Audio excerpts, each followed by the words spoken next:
অন্য এটা গুৰুত্বপূৰ্ণ খবৰ 4 মেত ঘোষণা হল বিধানসভা নিৰ্বাচনৰ ফলাফল আৰু ফলাফল ঘোষণাৰ পাছতে এতিয়া হিমন্ত বিশ্ব শৰ্মাক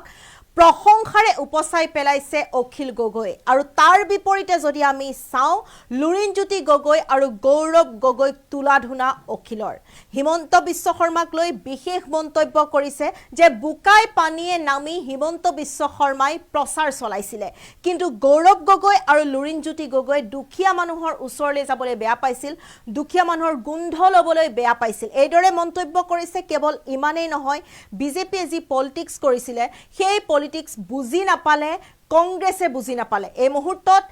কি কৈছে আমি এই মুহূৰ্তত সবিশেষ লৈ আহিছো এই মুহূৰ্তৰ এটা ডাঙৰ খবৰ প্ৰতিগৰাকী দৰ্শকৰ বাবে ফলাফলৰ পিছত হিমন্ত বিশ্ব শৰ্মাক প্ৰশংসাৰে উপচালে অখিল গগৈ কংগ্ৰেছৰ পৰাজয়ৰ অপৰিকল্পিত প্ৰচাৰ আমি জনাই যোৱাৰ চেষ্টা কৰিছো হিমন্ত বিশ্ব শৰ্মা বুকাই পানীয়ে নামি প্ৰচাৰ কৰে তাৰ বিপৰীতে গৌৰৱ লুৰিণে কাপুৰ স্ত্ৰী ভাঙিব বুলি মানুহৰ ওচৰলৈ নাযায় ডাঙৰ মন্তব্য কৰিছে দুখীয়া মানুহে গাৰ গোন্ধ লব নোৱাৰে গৌৰৱ লুৰিণে দুখীয়া মানুহৰ গাৰ গোন্ধ লব নোৱাৰে গৌৰৱ লুৰিণে বিৰোধীৰ একত্ৰিত হোৱাৰ সময় পাৰ হৈছিল যি সময়লৈ বিজেপিয়ে প্ৰচাৰ শেষ কৰিছে ডাঙৰ মন্তব্য কৰিছে কংগ্ৰেছৰ কেৰামতালিত বিৰোধী শেষ হৈ গল আৰু মানুহৰ মাজলৈ কেনেকৈ যাব লাগে বিজেপিয়ে জানিলে বিজেপিৰ যি পলিটিক্স আসনি সেই কথা বুজিয়ে নাপালে কংগ্ৰেছে আসনিৰ কথা বুজি নাপালে আৰু বিজেপিৰ পলিটিক্স বুজি নাপালে কংগ্ৰেছে এইদৰে এটা মন্তব্য কৰিছে বিৰোধী লিডাৰে কেনেকৈ হাত মিলাব লাগে তাক নাজানে গৌৰৱ গগৈক এক প্ৰকাৰে তুলাধুনা আমি যদি জনাই যাওঁ যেহেতু 4 মেত ঘোষণা হল বিধানসভা নিৰ্বাচনৰ ফলাফল আৰু ফলাফল ঘোষণাৰ পাছতে এতিয়া ৰাজ্যত পুনৰ চৰকাৰ গঠন কৰিব বিজেপিয়ে চৰকাৰ গঠন কৰাৰ আগমুহূৰ্তত এক প্ৰকাৰে হিমন্ত বিশ্ব শৰ্মাক প্ৰশংসাৰে উপচাই পেলাইছে অখিল গগৈ কেইবাটাও মন্তব্য কৰিছে হিমন্ত বিশ্ব শৰ্মাক যদি প্ৰশংসাৰে উপচাই পেলাইছে তাৰ বিপৰীতে কিন্তু তুলাধুনা কৰিছে এতিয়া গৌৰৱ গগৈ আৰু লুৰিণজ্যোতি গগৈক লৈ তুলাধুনা মন্তব্য কৰিছে অখিল গগৈ আমি এই মুহূৰ্তত সবিশেষ জনাই গৈছো প্ৰতিগৰাকী দৰ্শকক কি মন্তব্য কৰিছে আমি জনাই যোৱাৰ চেষ্টা কৰিছো যে কংগ্ৰেছৰ পৰাজয় যি অপৰিকল্পিত প্ৰচাৰ হিমন্ত বিশ্ব শৰ্মাই বুকাই পানীয়ে নামি মানুহৰ ওচৰলৈ গৈছিল নিৰ্বাচনী প্ৰচাৰ চলাইছিল কিন্তু নিজৰ কাপুৰৰ স্ত্ৰী ভাঙিব বুলি মানুহৰ ওচৰলৈ যোৱা নাছিল গৌৰৱ গগৈ আৰু লুৰিণজ্যোতি গগৈ দুখীয়া মানুহৰ গাৰ গোন্ধ লবলৈ নোৱাৰে গাৰ গোন্ধ লবলৈ বেয়া পায় দুখীয়া মানুহৰ ওচৰলৈ যাবলৈ বেয়া পাইছিল গৌৰৱ গগৈ আৰু লুৰিণজ্যোতি গগৈ বিৰোধী একত্ৰিত হোৱাৰ সময় পাৰ হৈছিল যি সময়লৈ বিজেপিয়ে প্ৰচাৰ শেষ কৰিছিল এক প্ৰকাৰে তুলাধুনা কৰিছে এতিয়া গৌৰৱ গগৈ আৰু লুৰিণজ্যোতি গগৈক লৈ কেইবাটাও মন্তব্য কৰিছে যে যি সময়ত আচলতে হিমন্ত বিশ্ব শৰ্মাই সেই ৰাইজৰ মাজলৈ গৈ দুখীয়াৰ মাজলৈ গৈ বুকাই পানীয়ে নামি নিৰ্বাচনী প্ৰচাৰ চলাইছিল সেই একেটা সময়তে কিন্তু নিজৰ কাপুৰৰ স্ত্ৰী ভাঙিব বুলি দুখীয়া মানুহৰ ওচৰলৈ যোৱা নাছিল দুখীয়া মানুহৰ গাৰ গোন্ধ লবলৈ বেয়া পাইছিল গৌৰৱ গগৈ আৰু লুৰিণজ্যোতি গগৈ কেৱল ইমানেই নহয় মানুহৰ মাজলৈ কেনেকৈ আচলতে যাব লাগে মানুহৰ ওচৰলৈ কেনেকৈ যাব লাগে সেয়া বিজেপিয়ে ভালদৰে জানিছিল আসনি সেই কথা বুজিয়ে নাপালে কংগ্ৰেছে আসনিৰ কথা এক প্ৰকাৰে বুজিয়ে নাপালে বিজেপিৰ পলিটিক্স বুজি নাপালে কংগ্ৰেছে আৰু বিৰোধীৰ লিডাৰে কেনেকৈ হাত মিলাব লাগে তাক নাজানে এইদৰে এতিয়া মন্তব্য কৰিছে অখিল গগৈ এক প্ৰকাৰে যদি হিমন্ত বিশ্ব শৰ্মাক প্ৰশংসাৰে উপচাই পেলাইছে বিজেপিক যদি প্ৰশংসাৰে উপচাই পেলাইছে আনফালে যদি আমি চাওঁ তেনেহলে কংগ্ৰেছক কিন্তু তুলাধুনা কৰিছে অখিল গগৈ আমি এই মুহূৰ্তত প্ৰতিগৰাকী দৰ্শকক জনাই যোৱাৰ চেষ্টা কৰিছো যে কি মন্তব্য কৰিছে আমাৰ হাতত অখিল গগৈৰ সেই বিশেষ ভাষ্য আছে আমি পুনে ভাষ্য শুনোৱাৰ চেষ্টা কৰিম বিপৰ্যয়ৰ মূল কাৰণ এটা হ'ল বিজেপিৰ খুব ধুনীয়া সুপৰিকল্পনা 5 বছৰীয়া তেওঁলোকৰ পৰিকল্পিত প্ৰচাৰ আৰু আমাৰ একেবাৰে শেহতীয়াকৈ অপৰিকল্পিতভাৱে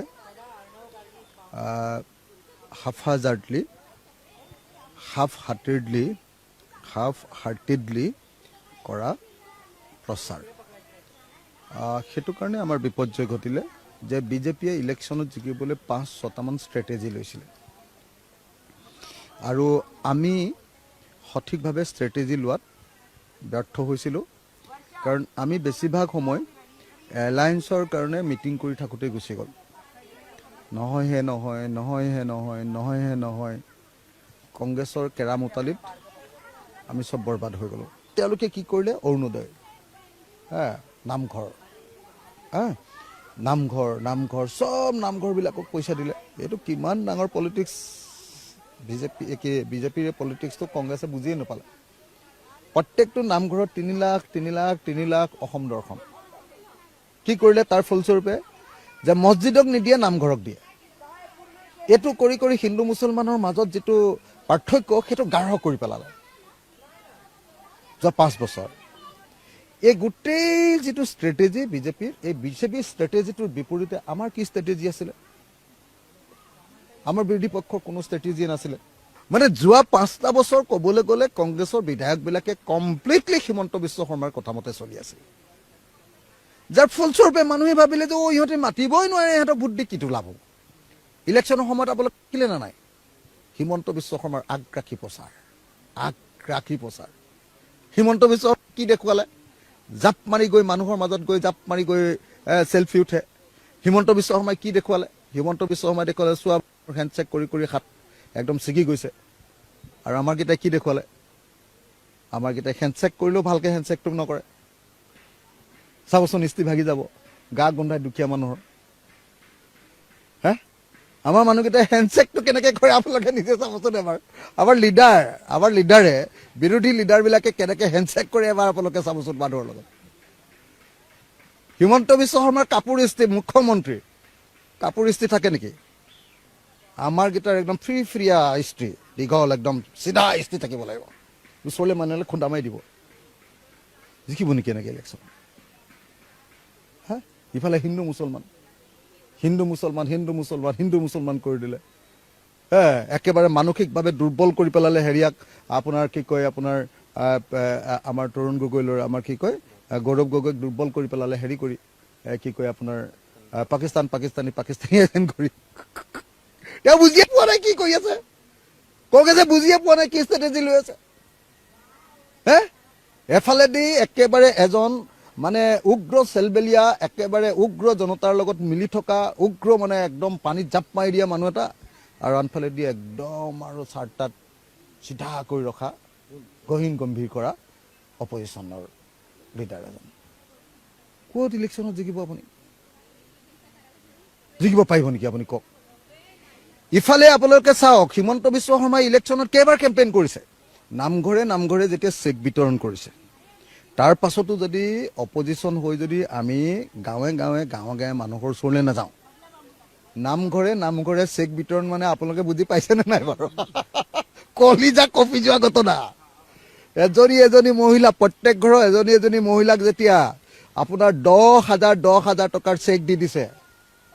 ৰাতিপুৱা 9টা বজাত মিটিং আছে 6টা বজাত মানুহ আহি মিটিঙত খাৰা ৰঙা ব্লাউজ নিজে কৈ দিছে ব্লাউজ পিন্ধি আহিছে জিন্দাবাদ মাৰি আছে আৰু তাৰপিছত আপুনি জিকিব পাৰিব তাৰ বিৰুদ্ধে আমাৰ কোনো বিৰোধীৰ ষ্ট্ৰেটেজি নাই ষ্টেণ্ড নাই দেৱব্ৰত শইকীয়াটো মুখেৰে নামাতেই তাতে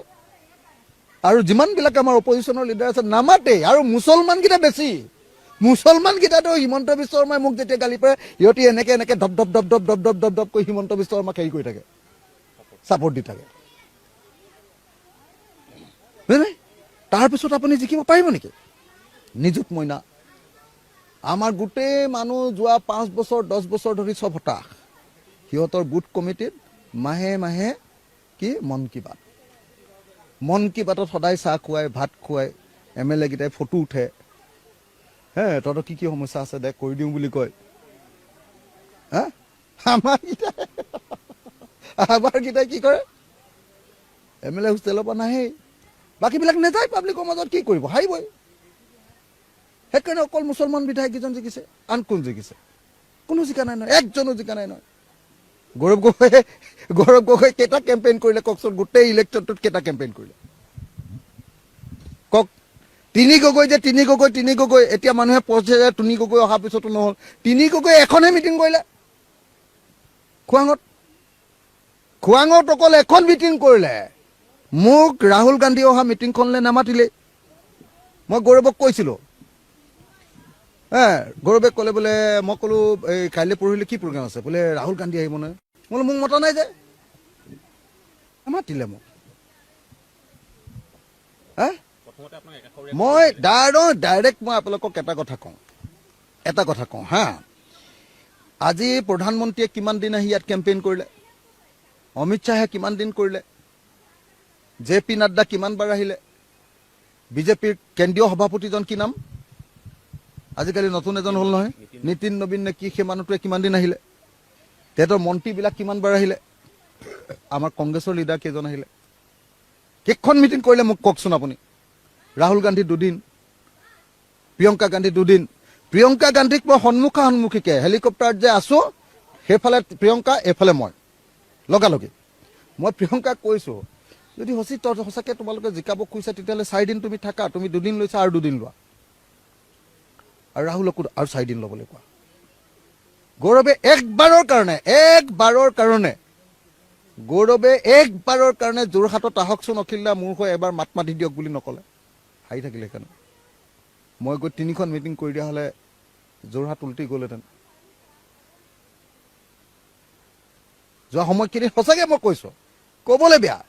গৌৰৱে দি আছে যে মই যাতে বেছিকৈ মিটিং কৰিব নোৱাৰোঁ, ক'বলৈ বেয়াটো। ৰাহুল গান্ধীৰ ওচৰলৈ যাতে মই যাব নোৱাৰোঁ, মিটিংবিলাকত যাতে মই লিড ল'ব নোৱাৰোঁ, এইটো বিচাৰি থাকিলে আৰু ক'ত জিকিব? জিকাৰ পাছত তুমি সেইবিলাক কৰি থাকা যে অখিল গগৈক আমি মন্ত্ৰী নিদিওঁ, জিকাৰ পাছত কৰা, জিকাৰ আগতেই যদি তুমি এনেকুৱা কুটবুদ্ধি কৰি থাকা আৰু ক'ত ইলেকশ্যনত জিকিবা ভাই। হেলিকপ্টাৰখন বিচাৰিলোঁ, 1 দিনৰ কাৰণে নিদিলে। বাৰম্বাৰ ক'লোঁ দলগাঁও বিধানসভা সমষ্টিত একবাৰ কেম্পেইন কৰি দিয়া, দলগাঁও বিধানসভা সমষ্টিত একবাৰ কেম্পেইন কৰি দিয়া। দলগাঁও বিধানসভা সমষ্টিত কংগ্ৰেছে আমাৰ বিৰুদ্ধে কেণ্ডিডেট দিলে, আমাক হৰুৱাই দিলে। লাভ কি হ'ল? লাভ হ'ল AIDFৰ আৰু এজনে জিকিলে, নহ'লে আমি জিকিলোহেঁতেন। দলগাঁৱততো আমাক ডাইৰেক্টলি কংগ্ৰেছে নিজৰ কেণ্ডিডেট খাৰা কৰিছে, দলগাঁও আমাক দিলে ইলেকশ্যন খেলিবলৈ, তাৰপিছত আজি জোৰক হৰুৱাবৰ কাৰণে আইন উলিয়াই কোনোবা এটাক উঠাই দিলে। মই গৌৰৱক একদম নমস্কাৰ কৰি কিমানবাৰ ক'লোঁ, দলগাঁৱত এবাৰ কেম্পেইন কৰি দিয়া ভাই, তোমালোকৰ এনেকৈ যে কেণ্ডিডেট দিছা। ৰকিবুল হুছেইনক কিমানবাৰ ক'লোঁ, এবাৰ সুধি চাব। এই আমাৰ কি সিং আছিলে কংগ্ৰেছৰ, জিতেন্দ্ৰ সিঙক মই কিমানবাৰ ক'লোঁ। আনকি মই প্ৰিয়ংকা গান্ধীক ক'লোঁ যে এওঁলোকে আমাক কাৰণে আকৌ কেণ্ডিডেট দিছে, চোৱা কেনেকৈ জিকিব ইলেকশ্যন। এনেকৈ ইলেকশ্যন নিদিয়ে, নিজিকে। আমাৰ হতাশ হৈ থকা কৰ্মী যোৱা 10 বছৰত একো কৰিবলৈ পোৱা নাই, একো খাবলৈ পোৱা নাই, একো পইচা পাতি নাই, আমাৰ তেনেকুৱা কৰ্মী। আৰু এওঁলোকে প্ৰত্যেক মাহে মন কি বাত কৰি পইচা দি থকা বিজেপিৰ কৰ্মী, ভোট কৰ্মী। এফালেদি বিজেপিৰ একদম হিমন্ত বিশ্ব শৰ্মা আৰু সৰ্বানন্দ সোণোৱাল দুইটাই সাৱটি কৰি ইলেকশ্যন কেম্পেইন কৰে, আমাকেইটাই সিটোক পিঠি কৰি থাকে। আপোনালোকে নিজে কওকচোন যে ইলেকশ্যনৰ 5 দিনৰ আগত যদি ভূপেন বৰা আৰু কি কয় আপোনাৰ প্ৰদ্যুৎ বৰদলৈ যদি গুচি যায়, তাৰ পাছততো সেইটো ৰিজাল্ট ওলালে। কংগ্ৰেছৰ 4জন লিডাৰ আছে, অকল লিডাৰ 4জন, হয়নে নহয়? গৌৰৱ গগৈ, ৰিপুণ বৰা, ভূপেন বৰা আৰু প্ৰদ্যুৎ বৰদলৈ, 4জনৰ ভিতৰত 2জন গুচি গ'ল। 2জন গুচি যাওঁতে অসমৰ মানুহে চবে জানে যে গ'ল আৰু এইটো পাৰ্টি গ'ল। আৰে মানুহক ৰাখিব যদি নোৱাৰে, চিনিয়ৰ মানুহক যদি সন্মান নকৰে, কোন মানুহ থাকিব? চবতে সন্দেহে যদি কৰি থাকে, কোন থাকিব? হৰাটো অৱধাৰিত, হৰাটো মই কৈছোঁ নহয় অৱধাৰিত। আৰু বিধানসভাত আমাৰ বিৰোধী বিধায়কবিলাকৰ মৌনতাই হ'ল কাল, আটাইতকৈ ডাঙৰ কাল। মাতিবই নোৱাৰে, কি কৰিবি? কেনেকৈ ইলেকশ্যনত জিকিবা কোৱা? না পইচা, না ঢাল আছে, না তৰোৱাল আছে, তোমাৰ মিলিচিয়া বাহিনীও নাই, তোমাৰ স্থায়ী সৈন্যও নাই যুদ্ধত, কেনেকৈ ইলেকশ্যন জিকিব? আৰু হেৰি দিবলৈ নাই, কি কয় এইটো যে এতিয়া যে ইৰাকে মাৰি আছে, এইটো কি বুলি কয়, মিছাইল নে কি বুলি কয় এইটো, হে কি মিছাইলবিলাক মাৰি থকা মিছাইল নে কি বুলি কয় ডাঙৰটো, এইটোক মাৰি দিয়ে যে, সেইটোও নাই আমাৰ। সেইটো আছে হিমন্তৰ অকল, সেইটো আছে মোদীৰ অকল। তেতিয়াহ'লে কেনেকৈ যুদ্ধত জিকিব কোৱা? না মিলিচিয়া আছে আমাৰ, না আমাৰ স্থায়ী বাহিনী আছে। তাৰ পাছত আকৌ যেতিয়া মই কওঁ বোলে কংগ্ৰেছে ইমান দিন কিয় এনেকুৱা কৰা নাই, বুদ্ধিজীৱী মুখাই এফালৰ পৰা চিঞৰি থাকে, এফালৰ পৰা বুদ্ধিজীৱী মুখাই চিঞৰি থাকে বোলে অখিল গগৈ আচলতে এইটো বিজেপি পক্ষত যাব খোজে নেকি, কংগ্ৰেছৰ লগত থাকিব নোখোজে নেকি। মই সঁচা কথাটো ক'লেই মানে মইতো জানেই আপোনালোকে, মই সমালোচনা কৰি দিওঁ চিধা চিধি, কাকো মই কেয়াৰ চেয়াৰ কৰি থকা মানুহ নহয়, মই বোকাত নামি খেতি কৰা মানুহ, মই সেইকাৰণে ইমান কেয়াৰ কৰি নাথাকোঁ। মই কৈ দিওঁ যে এইটো কি হৈছে, মোকে উল্টাই কয় বোলে ই বিজেপিৰ লগত যাব খুজিছে নেকি, হিমন্তৰ লগত ভাল নেকি। হা, আমাৰ সুলুক থুলুক প্ৰচাৰ, আমাৰ কৰ্ডিনেশ্যন নাই, আমাৰ তিনি গগৈ নামটোহে থাকিলে, একদিনো প্ৰচাৰেই নকৰিলোঁ, নাই। তিনি গগৈ নামটো ল'লে বেয়া পায় নেকি কিজানি বেলেগবিলাকে। এইটো এইফালেও ভয়, সেইফালেও ভয়, এইফালেও নাহে, ইফালেও নাহে, ক'ত ইলেকশ্যন জিকিব এনেকৈ। কথাকেইটা ক'লোঁ এইকাৰণেই যে এই সঁচা কথাকেইটা যদি এই সময়ত শুনি নলওঁ, এই সঁচা কথাকেইটা যদি উপলব্ধি নকৰোঁ, আৰু যদি এতিয়াও যদি মনে মনে এনেকৈ তেলমৰি কৰি থাকোঁ, ভৱিষ্যতে কেতিয়াও বিজেপি খুৰাব নোৱাৰিম। উত্তৰ পূবৰ আগশাৰী শিক্ষা প্ৰতিষ্ঠান প্ৰতীক্ষা গ্ৰুপ অফ ইনষ্টিটিউচনছ 2026 বৰ্ষৰ বাবে আৰম্ভ হ'ল নামভৰ্তি প্ৰক্ৰিয়া। B pharm, D pharm, BSc nursing, BMRIT, BMLT, GNM, BPT। পাঠ্যক্ৰমৰ বাবে মুকলি নামভৰ্তি। 17 এপ্ৰিলৰ পৰা আৰম্ভ হৈছে বিনামূলীয়া CEE কোচিং। আজিয়ে যোগাযোগ কৰক এই নম্বৰত 97063216768, 9181022366 আৰু 9181022377।